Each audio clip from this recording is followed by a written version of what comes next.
사도신경함으로 12월 10일 영화부 예배를 하나님께 드리도록 하겠습니다. 전능하사 천지를 만드신 하나님 아버지를 내가 믿사오며 그 외아들 우리 주 예수 그리스도를 믿사오니 이는 성령으로 잉태하사 동정녀 마리아에게 나시고 본디오 빌라도에게 고난을 받으사 십자가에 못 박혀 죽으시고 장사한 지 사흘 만에 죽은 자 가운데서 다시 살아나시며 하늘에 오르사 전능하신 하나님 우편에 앉아 계시다가 저리로서 산자와 죽은 자를 심판하러 오시리라. 성령을 믿사오며 거룩한 공회와 성도가 서로 교통하는 것과 죄를 사하여 주시는 것과 몸이 다시 사는 것과 영원히 사는 것을 믿사옵나이다. 아멘. 사랑하는 영화부 친구들, 안녕하세요. 12월 한 달이 얼마나 빨리 지나가는지 벌써 둘째 주가 되었고 예수님이 태어나신 성탄절도 얼마 남지 않았어요. 겨울이 되면서 열감기와 콧물, 기침으로 고생하고 있는 친구들이 있는데 깨끗하게 낫고 건강하게 회복되기를 목사님이 기도할게요. 하나님을 주인으로 모시고 섬기는 해를 마무리하며 오늘도 7가지 예배 규칙 잘 지키면서 하나님께 최고의 예배를 드리는 영화부 친구들이 되기를 축복합니다.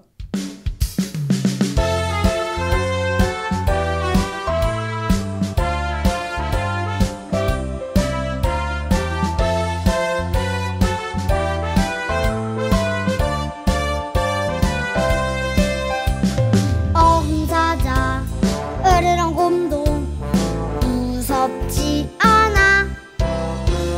힘센 골리앗도 내 앞에 어려움도 무섭지 않아.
시간 기도를 우리의 마음을 모아서 기도를 하늘의 소리를 들어요 다 함께.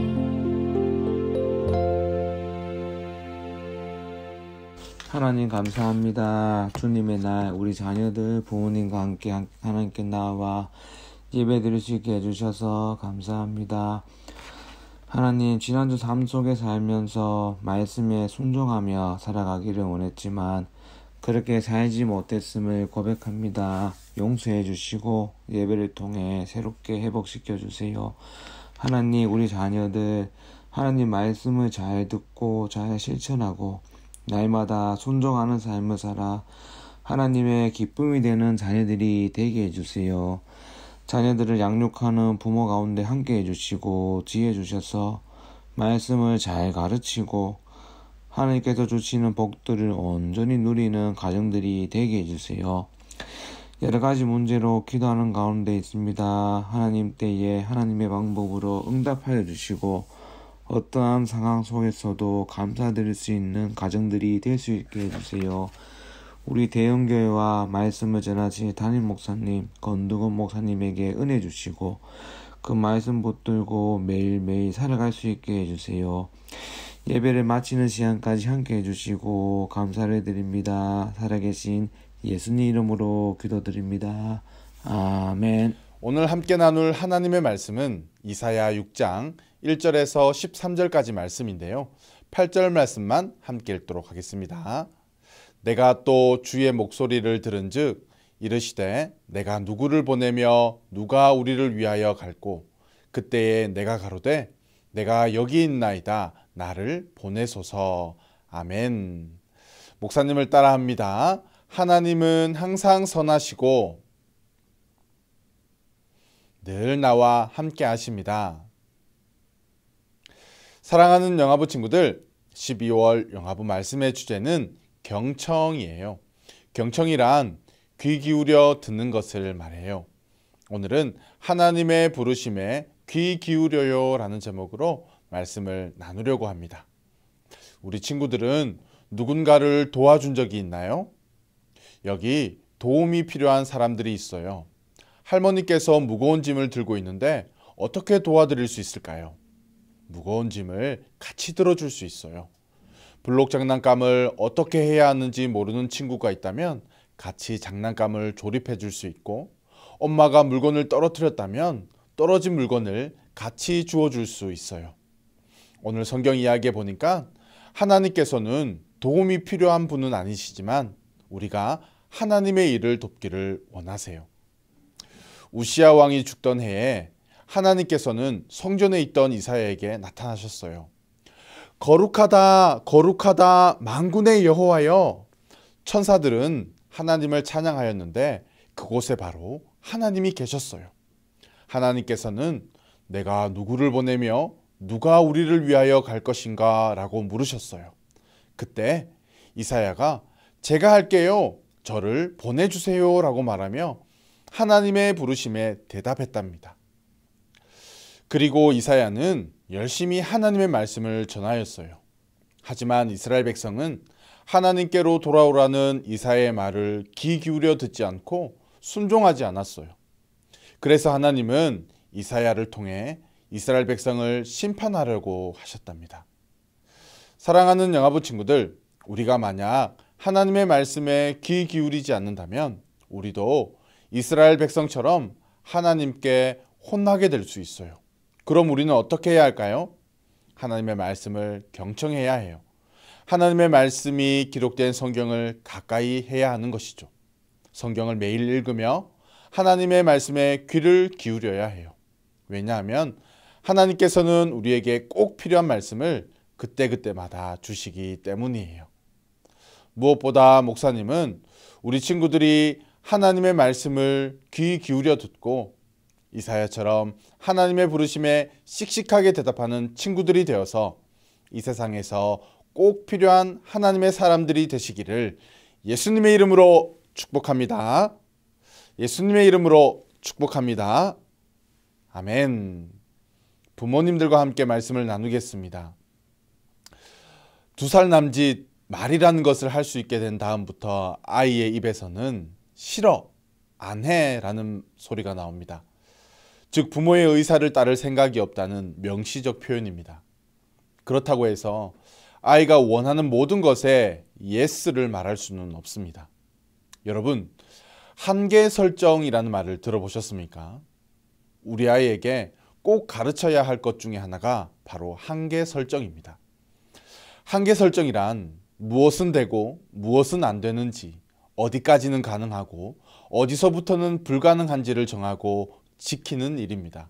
예를 들면 젖먹이가 젖을 떼고 이유식을 먹는 일, 자동차를 탈 때는 반드시 유아용 카시트에 앉아야 하는 일, 아이스크림을 식사 전에 먹으면 안 되는 사안까지 하고 싶은 것과 하면 안 되는 것, 지금 할 것과 나중에 할 것, 귀찮고 힘들어도 해야 할 것과 달콤하고 흥미로워도 그만해야 할 것들을 한계 설정을 통해 아이들이 수용할 수 있도록 하는 것입니다. 아이들에게 한계 설정을 가르칠 때 유의해야 할 점이 있는데요. 그 첫 번째는 아이 입장에서는 하고 싶은 것을 멈추는 것이 힘든 일이라는 것을 부모가 먼저 받아들여야 합니다. 놀이터에서 놀다 들어오는 일, 친구 집에서 약속한 시간에 집으로 돌아오는 일, 게임을 멈추는 일, 영상, 유튜브를 그만 보는 일, 재밌게 하던 것을 멈추는 것이 쉽지 않다는 것입니다. 사실 어른들도 멈추는 것은 어려운 일입니다. 두 번째로 하고 싶은 것을 멈출 때 내적 긴장이 생기고 불쾌하고 압박감을 느끼는 그 기분을 알아주는 것입니다. 무작정 안 된다고 하는 금지와는 매우 다른 과정입니다. 많이 속상하지? 하며 부모가 아이의 마음을 먼저 알아주고 읽어주면 아이도 본인이 아는 대로 자신의 기분을, 마음을 토로합니다. 그런다고 안 되는 것이 되는 것으로 바뀌지는 않지만 그렇더라도 아이는 이런 경험을 통해 자기 통제력을 기르게 됩니다. 세 번째, 이렇게 했는데도 불구하고 여전히 고집을 피우고 떼를 쓴다면 아는 척하지 않습니다. 여기가 중요합니다. 충분히 기다려 주었고 이해시켰고 언어화하도록 도왔지만 아이의 욕구가 강렬하여 쉽게 진정되지 않을 수 있습니다. 그렇다면 더 이상 부모가 아이의 기분을 풀어주려고 애쓸 것이 아니라 아이 혼자서 자신 안에 있는 나쁜 감정을 마무리할 수 있도록 시간을 주고 기다려주는 것입니다. 네 번째, 이런 경험을 통해서 아이는 자신을 관찰할 수 있습니다. 스스로 어떤 약속을 지키기 힘들어하는지, 어떤 때에 좌절하는지, 좀 힘들더라도 약속과 계획을 지켰을 때 어떤 기분 좋은 느낌이 있는지, 자신에 관한 소중한 정보를 스스로 알아가는 일입니다. 한계 설정은 이와 같이 규칙성을 가지고 일관되게 반복될 때 부모가 중요하게 생각했던 가치와 원칙이 점차 아이의 것으로 내재화되고 자기 통제로 자리 잡게 됩니다. 그런데 오늘 본문에 등장하는 이스라엘 백성의 문제점이 무엇이었습니까? 무엇은 되고 무엇은 안 되는지, 어디까지 가능하고 어디서부터는 불가능한지를 정하고 지키는 일, 이것이 잘 되지 않았습니다. 여러분, 우이독경이라는 말을 아시죠? 소귀의 경읽기라는 뜻입니다. 이스라엘 백성들을 향해 하나님께서는 지금이라도 회개하고 돌아오라고 말씀하셨지만 아무리 경을 읽어줘도 못 알아듣는 소처럼 말귀를 못 알아듣는 이스라엘 백성을 심판하시기 위해 하나님은 이사야 선지자를 부르셨습니다. 이사야는 우시야 왕이 죽던 해에 하나님을 만나고 소명을 받게 되었습니다. 하나님께서 이사야를 향해 내가 누구를 보내며 누가 우리를 위하여 갈꼬라고 말씀하신 것은 이사야가 하나님을 대신해 유다 백성에게 나아가 말씀을 선포하는 메신저로 서기를 원하셨기 때문입니다. 사랑하는 영화부 가족 여러분, 하나님은 지금도 그분의 말씀에 귀 기울이며 하나님의 말씀을 세상에 전할 메신저를 찾고 계십니다. 사랑하는 우리 자녀들에게 무엇은 되고 무엇은 안 되는지, 어디까지는 가능하고 어디서부터는 불가능한지를 정하고 지키는 일, 하고 싶은 것과 하면 안 되는 것, 지금 할 것과 나중에 할 것, 귀찮고 힘들어도 해야 할 것과 달콤하고 흥미로워도 그만해야 할 것들이 무엇인지 한계를 설정하고 아이들이 수용할 수 있도록 그 기준이 되는 하나님의 말씀을 가르치는 것은 우리에게 너무나 중요합니다. 이 일에 하나님은 이사야 선지자를 부르신 것처럼 부모인 저와 여러분을 오늘도 부르고 계십니다. 결국 이사야가 전하는 하나님의 말씀에 눈과 귀와 마음을 닫아버린 이스라엘은 심판을 받게 되고 멸망하게 됩니다. 그러나 하나님은 큰 나무가 잘린 후에 그루터기가 남는 것처럼 그곳에 경건한 백성들을 남겨두실 것입니다. 오늘 본문에서 하나님께서는 이사야에게 주께서 높이 들린 보좌에 앉으신 것과 그의 옷자락이 성전에 가득한 모습을 보여주셨습니다. 이는 우시아의 죽음으로 인해 절망에 빠진 이사야에게 모든 소망이 하나님으로부터 온다는 것을 가르쳐 주시기 위함이었습니다. 무엇보다 우리 자녀들에게 하나님의 말씀을 심어 주어 이 어려운 시대에 그루터기와 같은 경건한 하나님의 사람들로 세워가는 저와 여러분들이 되시기를 예수님의 이름으로 축복합니다. 예수님의 이름으로 축복합니다. 아멘. 오늘 들은 말씀을 생각하시면서 너는 시냇가에 심은 나무라 함께 찬양할 때 자녀들을 품에 꼭 안아주시고 마음껏 축복해 주시기 바랍니다. 오늘도 함께 예배 드릴 수 있어서 감사합니다. 다음 주 이 시간에 또 함께 모여 예배하겠습니다. 안녕히 계세요. 너는 시냇가에 심은 나무라 하나님의 사랑 안에 믿음 뿌리 내리고 주의 뜻대로 주의 뜻대로 항상 살리라.